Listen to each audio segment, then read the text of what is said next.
ज्ञानाञ्जनशलाकया चक्षुरुन्मिलितं येन तस्मै श्रीगुरवे नमः। नमो ओं विष्णुपादाय कृष्णपृष्ठाय भूतले श्रीमते भक्तिवेदान्तस्वामिनाथाय नमस्ते सरस्वती देवे गौरवाणी प्रचारिणे निर्विशेषशून्यवादी पाश्चात्यदेशतारिणे। जय श्री कृष्ण चैतन्य प्रभु नित्यानंद श्री अद्वैत गदाधर श्रीवासदि गौर भक्तवृंद। हरे कृष्ण कृष्ण कृष्ण हरे हरे, हरे Ram Ram Ram Hare Hare. So we welcome everyone. So we have we are continuing from reading from introduction of Srimad Bhagavad Gita.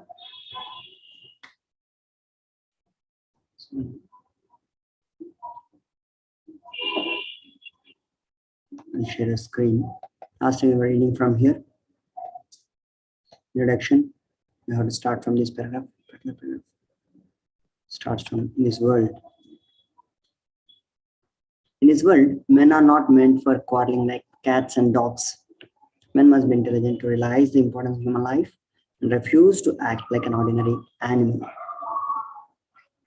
A human being should realize the aim of his life and his direction is given in the all Vedic literatures, and the essence is given in Bhagavad Gita.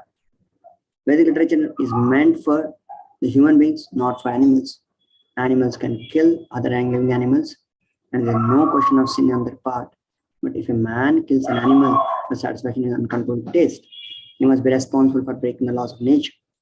In the Bhagavad Gita, as it is clearly explained that there are three kinds of activities according to the different modes of nature. The activities in mode of goodness, of passion, and ignorance. Similarly, there are three kinds of irritable also. Irritable in the mode of goodness, passion, ignorance. All of this is clearly described, and if we properly utilize the instruction of Bhagavad Gita, our whole life will become purified. And ultimately, we will be able to reach the destination which is beyond this material sky. Yad gatva nanivartante tatham marmam Bhagavad. So, very important aspect Prabhupada speaking here. It's of the modes of material nature. Modes of material nature is spoken vividly in Bhagavad Gita at different parts. Of course, it's sprinkled all over the Bhagavad Gita. In the third chapter also, Kamesha, Korodesha, it comes in out of the modes only. Rajoguna Samudbhava, Krishna says. But more elaborately, that is discussed in 13th chapter, 14th chapter, 17th chapter, 16th, 17th, and 18th chapter also. So a lot of discussion is done about the three modes of material nature. And this is a very important education, especially to us. Why this education is important? Because when we are in the modes, which mode we are in, if we don't understand and we don't understand the result of it, then we'll have a lot of difficulty not knowing what direction, why everything is failing. So every mode has its own result. So that we will know only when we educate ourselves about the three modes of material nature. Yeah. Vinithro, would you like to read, please? The destination is called the Sanatana sky, the eternal spiritual sky. In this material world, we find that everything is temporary. It comes into being, stays for some time, produces some byproducts, dwindles, and then vanishes. That is the law of material world. Whether we use as an example this body or a piece of fruit or anything, but beyond this temporary world, there is another world of which we have information. That world consists of another nature, which is Sanatana, eternal. Jiva is also described as Sanatana, eternal, and the Lord is also described as Sanatana in the 11th chapter. We have an intimate relationship with the Lord, and because we are all qualitatively one, the Sanatana Dharma or sky, Sanatana Dhamma or sky, the Sanatana Supreme Personality, and the Sanatana living entities, the whole purpose of Bhagavad Gita is to revive our Sanatana occupation or Sanatana Dharma, which is the eternal occupation of the living entity. We are temporarily engaged in different activities, but all of these activities can be purified when we give up all these temporary activities and take up the activities which are prescribed by the Supreme Lord. That is called our pure life. By understanding the modes of nature, we will also understand where we belong eventually by getting the knowledge from the scripture. And Bhagavad Gita itself speaks a lot about the second world, that is that is which is there, which is beyond this material world. Bhagavad explains, Natad Bhasyato Siryo, like that. Yadgatvanani Vartante, and that speaks as well as Param Yogi, Param Dhamam, Upaiti Chadya. So many places Krishna refers to the spiritual world, Sanatan Dharma, Sanatana world. Sanatana living entity, actually the servant of Sanatana Lord in a Sanatana world. So we actually don't belong here. So I was hearing from His Grace Swamishodan Poet Study, he was telling, in this world, we are all bound in this particular kind of body. We are actually not bound, it's trapped. A mouse is trapped in a bone, right? The same way, we are also trapped in this particular body with the three modes of material nature, which is consisting of, which is subjected to three modes of material nature, and we misidentify. Today's class was also very, very, very amazing. Those who did not hear the class, very nicely hear that today's Swamishodan Post class. Very powerful described. How he described why we are suffering in this world, what is the results of suffering, what is the result of that we being in this material world. Basically, he spoke about forgetfulness. Why? What is the results of forgetfulness? We have forgotten God. So, what are the results of forgetfulness? What are the ways to come out of that? So, why we have forgotten Lord also is spoken. So, these three aspects are spoken very systematically it is spoken. I made some 9 pages of notes. Then I want to type that all. If I get some time, I want to type that all and continuously meditate on that. It's very important for us to meditate on that. These aspects very powerfully presented. All of you can hear it on YouTube also. It's there. Please read about this Sanatan living in India, how he is suffering in this material world. Okay, we'll move forward. The Supreme Lord and his transcendental abode are both Sanatan, as a living, right here, as are the living entities, and their combined association of Supreme Lord and the living entities in a Sanatana abode is called perfection of human life. The Lord is very kind to living entities because they are his sons. Lord declares in Bhagavad Gita, Sarva Yonishu Aham Bija Pratapita, I am the father of all. Of course, there are all types of living entities according to their various karmas. But here the Lord claims that he is the father of all of them. Therefore, the Lord descends to reclaim all these living fallen conditioned souls, to call them back to Sanatana eternal sky, so that the Sanatana living entities may regain their eternal Sanatana positions in eternal association with the Lord. The Lord comes himself in different incarnations, or he sends his confidential servants as sons, or his associates or acharyas to reclaim the conditioned souls. Yeah, these are the different ways. Of course, we read in fourth chapter of Bhagavad Gita also. Yada yada hi dharmasya glanim bhavati bharata, then paritranaya sadhunam vinashaya chadushkritam. Lord personally descends, as well as he sends his associates also, and he gives scriptures. He sends, he gives different opportunities like festivals and everything. He comes in the form of deity, Archamurti. He comes in the form of acharyas, in the form of spiritual master. Many ways he comes just to give us an opportunity to connect back. Somebody was discussing about when you read Bhagavad Gita, what is the result of the Bhagavad Gita? Result of Bhagavad Gita is to surrender to Krishna. One step further, if we surrender to Krishna, that is the result of Bhagavad Gita. Think about it. Sarvadharman Pratyaja is the Charama Shloka of Srimad Bhagavad Gita. And we read Bhagavad Gita and we don't surrender. It is actually, what you call, goes wrong with the message of Bhagavad Gita. And we have not read Bhagavad Gita. That's what the meaning. So this, to this end, we are supposed to read Bhagavad Gita. Ganesh Prabhu, would you like to read next paragraph? Prabhu, next I'll read, Prabhu. Yeah. Swami Prabhu was done. Swami Prabhu, please read.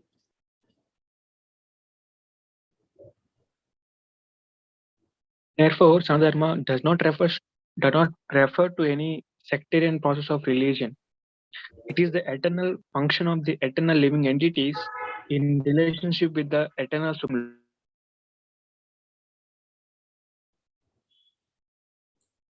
Yeah. Dharma refers, as previously, to the eternal occupation of the living entity. Sripad Ramanujacharya has explained the word Sanatana as that which has neither beginning nor end. So, when we speak of Sanatana Dharma, we must take it for granted on the authority of Sripad Ramanujacharya that it has neither beginning nor end. Yeah, this is very important because Sanatan Dharma, which you are speaking, that's how Srila Prabhupada could present the knowledge of Bhagavad Gita very effectively. Our Srila Prabhupada, when he presented it, he never presented it in the sectarian religion in terms of Hindu religion or Christian religion or any other religion. Why? Because the moment you speak yourself Hindu, actually it is never the part of any Vedic literatures, which is actually there is some beginning. Somewhere Sindhu river was called as Hindu by those people who cannot pronounce yes. So from there Hinduism started, but Sanatana is not like that. It's an eternal religion. Krishna talking about parastasmattu bhavonyo vyaktat avyaktat sanatanaha. He talks about parastasmat bhava anyaha. So apart from this world, there is something anya bhava is there. That is what is Sanatana Dhamma he's talking about. So that whatever, that's what Prabhupada calls Bhagavad Gita as it is Bhagavad Gita called. Because the way Krishna is speaking, Prabhupada speaks the way. It is not in between, started anywhere. No beginning, no end. It's like that. Okay. The English word religion is little different from Sanatana Dharma. Religion conveys the idea of the faith, and the faith may change. One may have faith in a particular process, and he may change this faith and adopt another. Sanatana Dharma refers to that activity which cannot be changed. For instance, liquidity cannot be taken from water, nor can heat be taken from fire. Similarly, the eternal function of the eternal living being entity cannot be taken from the living entity. Sanatana Dharma is eternally integral with the living entity. When we speak of Sanatana Dharma, therefore, we must take it for granted on the authority of Srimad Ramanujacharya that it has neither beginning nor end. That which is neither end nor the beginning must not be sectarian, for it cannot be limited by any boundaries. Those belonging to some sectarian faith will wrongly consider that Sanatana Dharma is sectarian. But if we go deeply into the matter and consider it in the light of modern science, it is possible for us to see Sanatana Dharma is the business of all people of the world, nay, of the living entities of the universe. What is speak of, it is not only for human beings, but for every living being. Because this Sanatana is talking about the root consciousness of the living entity it is speaking about. The root consciousness of the living entity is Jivera Swarup Hoy Krishnera Nityadas. That's what it is talking about. So, which is true for all the living entity that exist, including animals, birds, plants, creepers, and aquatics, everything is speaking about. That's how when Sanatana Dharma we present on the platform of the soul, which is eternal. So soul is eternal. That's how. Otherwise, people may hodgepodgely present their own misconceptions of what they think about Brahman, that is what is living entity, or Parabrahman, or both one, or both are different, or different other philosophies. We are talking about the original Sanatana Dharma, which is not sectarian at all. Yeah. If Ganesh Prabhu is available, or else Chandra has spoken straight.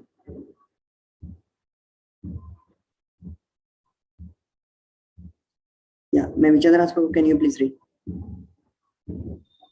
Yes, Prabhu. Non-Sanatana religious faith may have some beginning in the annals of human history, but there is no beginning to the history of Sanatana Dharma, because it remains eternally with the living entities. Insofar as the living entities are concerned, the authoritative Shastras state that the living entity has neither birth nor death. In the Gita, it is stated that the living entity is never born and he never dies. He is eternal and indestructible, and he continues to live after the destruction of his temporary material body. In reference to the concept of Sanatana Dharma, we must try to understand the concept of religion from the Sanskrit root meaning of the word. Dharma refers to that which is constantly existing with a particular object, we conclude that there is heat and light along with the fire. Without heat and light, there is no meaning to the word fire. Similarly, we must discover the essential part of the living being, that part which is his constant companion. That constant companion is his eternal quality, and that eternal quality is his eternal religion. This is what is Sanatana Dharma. Dharma itself. How many of us know the meaning of dharma as which cannot be separated? None of us know before coming to Prabhupada's Srimad Bhagavad Gita, right? The dharma with, so now we can see, the pen of the dharma of the pen is to write. If it is not writing, what kind of pen it is, right? We can relate to anything. Of course, this is temporary dharma of the pen. The object is also temporary and the function is also temporary. But now we can relate from the examples, crystal clear examples, what Srila Prabhupada gives. He says water. Water means it's liquid only. He doesn't agree if the ice is brought, then it's in a wrong state. In that example, all of you must be knowing. Srila Prabhupada was with a cane and he was breaking the ice. 2-3 puddles, we broke. Do you know why am I breaking? He was asking devotees. So it is the nature of the water to be liquid, which is wrongly conditioned now in terms of ice. That's why I'm bringing it to its natural quality. That is the dharma of the water, Prabhupada was saying. So emphatically in one morning walk, Prabhupada, I was also hearing from his study, he was telling, Prabhupada is an empowered acharya. Just by his glance, he was turning the people into devotees. Just by his glance, being in his glance. They are very, very empowered people. He was mentioning this connection, why he was mentioning at Prabhupada's times. So Prabhupada's single realized man. He has turned so many devotees, so many people into devotees in so many countries. How could he do that? That is an empowerment. The Acharya, which is we actually called by as Senapati Bhakta Chaitanya Mahaprabhu. Even when Chaitanya Mahaprabhu, with a glance, he was turning villages and villages into devotees. Everywhere he is going and is amazing, he is touching, everyone is becoming devotee. All of you must be knowing, right? That what a fisherman who is catching with a net, in the net he gets some different species or something, he touches him, Krishna, Krishna, Krishna, nothing else other than Krishna, he speaks up. So he must be knowing that pastime. So Krishna, Prabhupada and Chaitanya Mahaprabhu are very, very, Chaitanya Mahaprabhu is Krishna himself. Prabhupada is an empowered personality, was turning with his glance into devotees, people into devotees. So whereas right now it is like we are all doing sadhana bhakti, where each one of us have to take responsibility of our own devotional service. Each one of us. If any time we ourselves don't become serious and don't catch up with someone whom we are connected in the parampara, if we don't catch up, our devotion service will be in difficulty. So it's individual responsibility, he was telling. That's why it is very difficult to keep up with the spiritual standard of anyone. Whoever is taking individual responsibility of their own spiritual life, of course, there need to be help in all of our conditioned state. We all need help. But help is when help is got by the people who seek for it. If you seek, then you get. Shall you reap? You should surely get the help. If you don't seek the help, then who can help you out in this world? Every one of us have to individually take the responsibility to bring back our own natural dharma. We have to long for that particular dharma which we are supposed to actually exhibit naturally as servants of Krishna. Right now we are all covered. And so that is also being spoken here. So we'll read one more small paragraph and we'll pause. Okay, paragraph is a little bigger.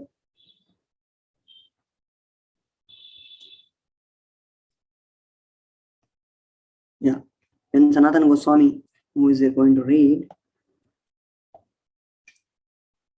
Vishnu Prabhu, please read. Yes, from. When Sanatana Goswami asked Sri Chaitanya Mahaprabhu about the Swarupa of every living being, the Lord replied that the Swarupa or constitutional position of the living being is the rendering of service to the Supreme Personality of Godhead. If we analyze this statement of Lord Chaitanya's, we can easily see that every living being is constantly engaged in rendering service to another living being. A living being serves other living beings in various capacities. By doing so, the living entity enjoys life. The lower animals serve human beings as servants, serve their master. A serves B master, B serves C master, and C serves D master, and so on. Under these circumstances, we can see that one friend serves another friend. The mother serves the son, the wife serves the husband, and the husband serves the wife, and so on. If we go on searching in this spirit, it will be seen that there is no exception in the society of living beings to the activity of service. The politician presents his manifesto for the public to convince them of his capacity for service. The voters therefore give the politician their valuable votes, thinking that he will render valuable service to society. The shopkeeper serves the customer, and the artisan serves the capitalist. The capitalist serves the family, and the family serves the state in the terms of the eternal capacity of the eternal living being. In this way, we can see that no living being is exempt from rendering service to the other living beings. And therefore, we can safely conclude that service is the constant companion of the living being, and the rendering of service is the eternal religion of the living being. Srila Prabhupada is trying to prove to us that we are servants. When we are servants, actually, that story you must be remembering of the servant in the village of a Jamindar. He goes and wants to serve the Sarpanch, then this whoever, Sarpanch, then MRO or governor, and so on, the king. Finally, he comes to understand king serves the Brahmana, Brahmana serves the Supreme Lord, and Supreme Lord is the supermost. That's what he understands finally. So, service is compulsory for everyone. If you're not serving Krishna, we are surely serving Maya. So, let us Prabhupada bringing this aspect of the servant capacity is eternal, which we cannot change. We have to be servant. So, let us be servant of the great master like Krishna, who is in turn continues to long to serve his own wonderful devotees. So, again, I reminding you, if possible, I'll share the link in the group. Please go through the lecture which is given today. Wonderful presentation by His Grace Swami Shivananda. He continues to give Bhagavatam class tomorrow. So those who possibly can attend in the ISKCON Tirupati channel. And thank you all very much. Srila Prabhupada ki jai. Thank you so much for joining, everyone.